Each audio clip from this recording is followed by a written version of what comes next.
Hi everyone, welcome to my third video. I'm quite enjoying with what I'm doing now, and it's really good to see that I've been getting mails and emails about people being blessed and having that rema to them, and so I'm hoping that it's really encouraging you. Knowing that the things that I say, the things that I share is pretty much based from my own experience. It's not like a book that I read or a book that I'm learning. So moving forward, today I just want to talk about emotions, and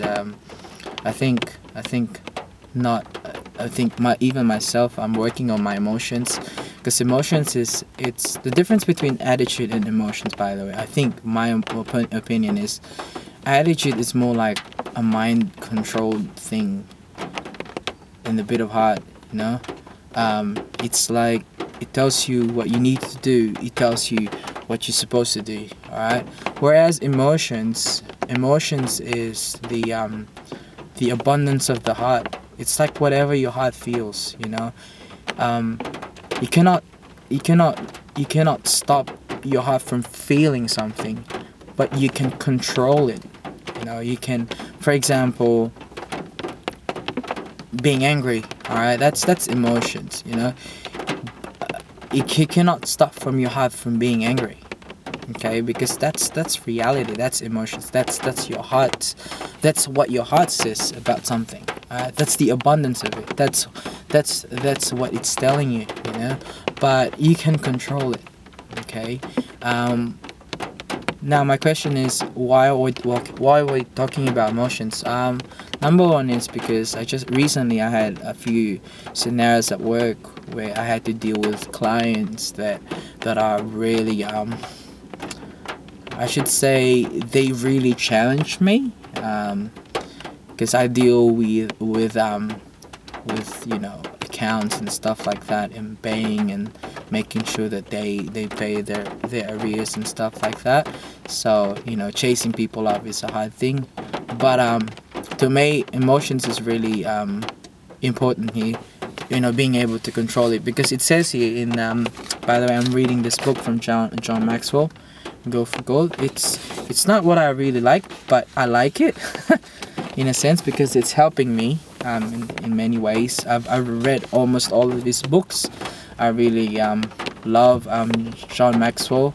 The reason why I said I didn't like it much is because I like more like the long version of notes about one topic.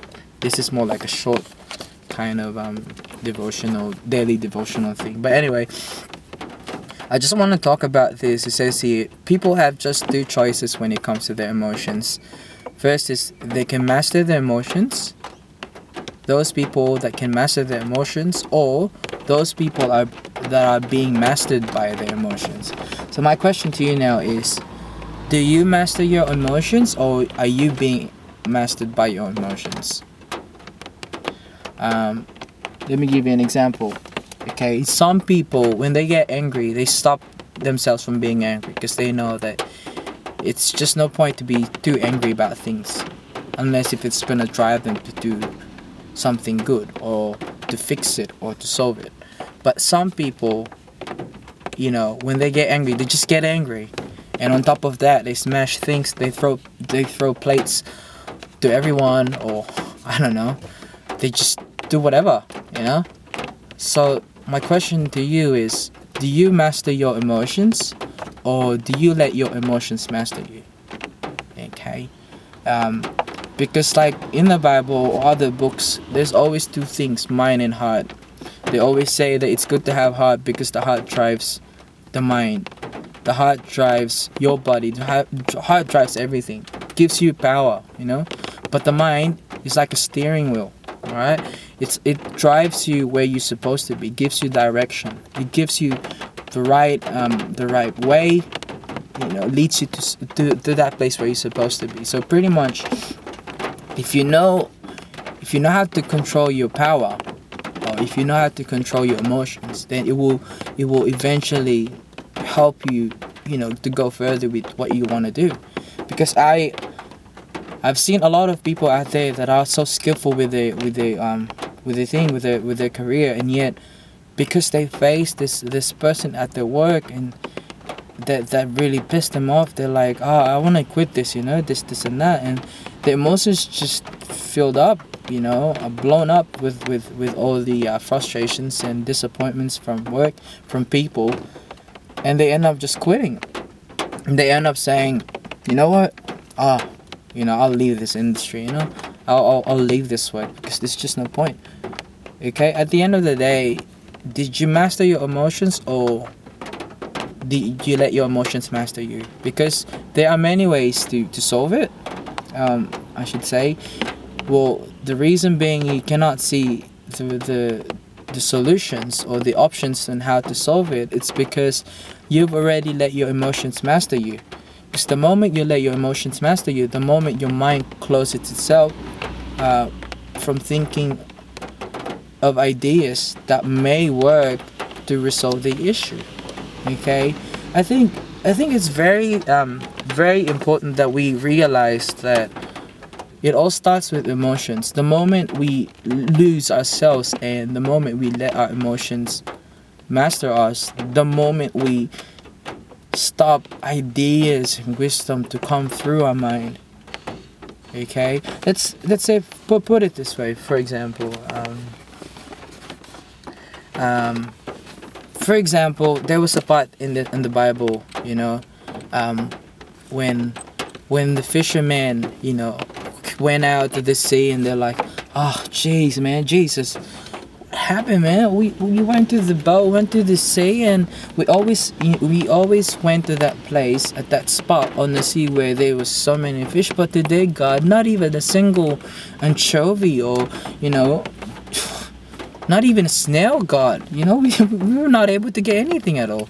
And Jesus was like, okay, just come follow me, let's fish out, yalla. So they went there, and then surprisingly they were shocked, because they were like, okay, how come Jesus is taking us here? Or what does he know about fishing? Maybe they didn't say that, maybe they said that, but either way, what happened was the nets were filled up with fish, a lot of fish, to the point that they had to call another boat to get the other loads of fish. And I don't know how they did it, but yeah, they had to get their friends to help them out. So in that case, the question is, does fisherman give up because their emotions told them there's no fish? It's a matter of faith. Emotions and faith is quite the same, but it's also it's pretty much emotion as well, because if you're discouraged, and if your emotions are telling you that you should be discouraged, then you should control it. You should say to yourself, well, I'm discouraged, but I'm not going to choose to. Okay, I'm discouraged, but I'm not going to let it stumble me, or let it stop me. I'm emotionally not good, but I will control it and start thinking positive about things. There's another thing. Oh, I closed my Bible.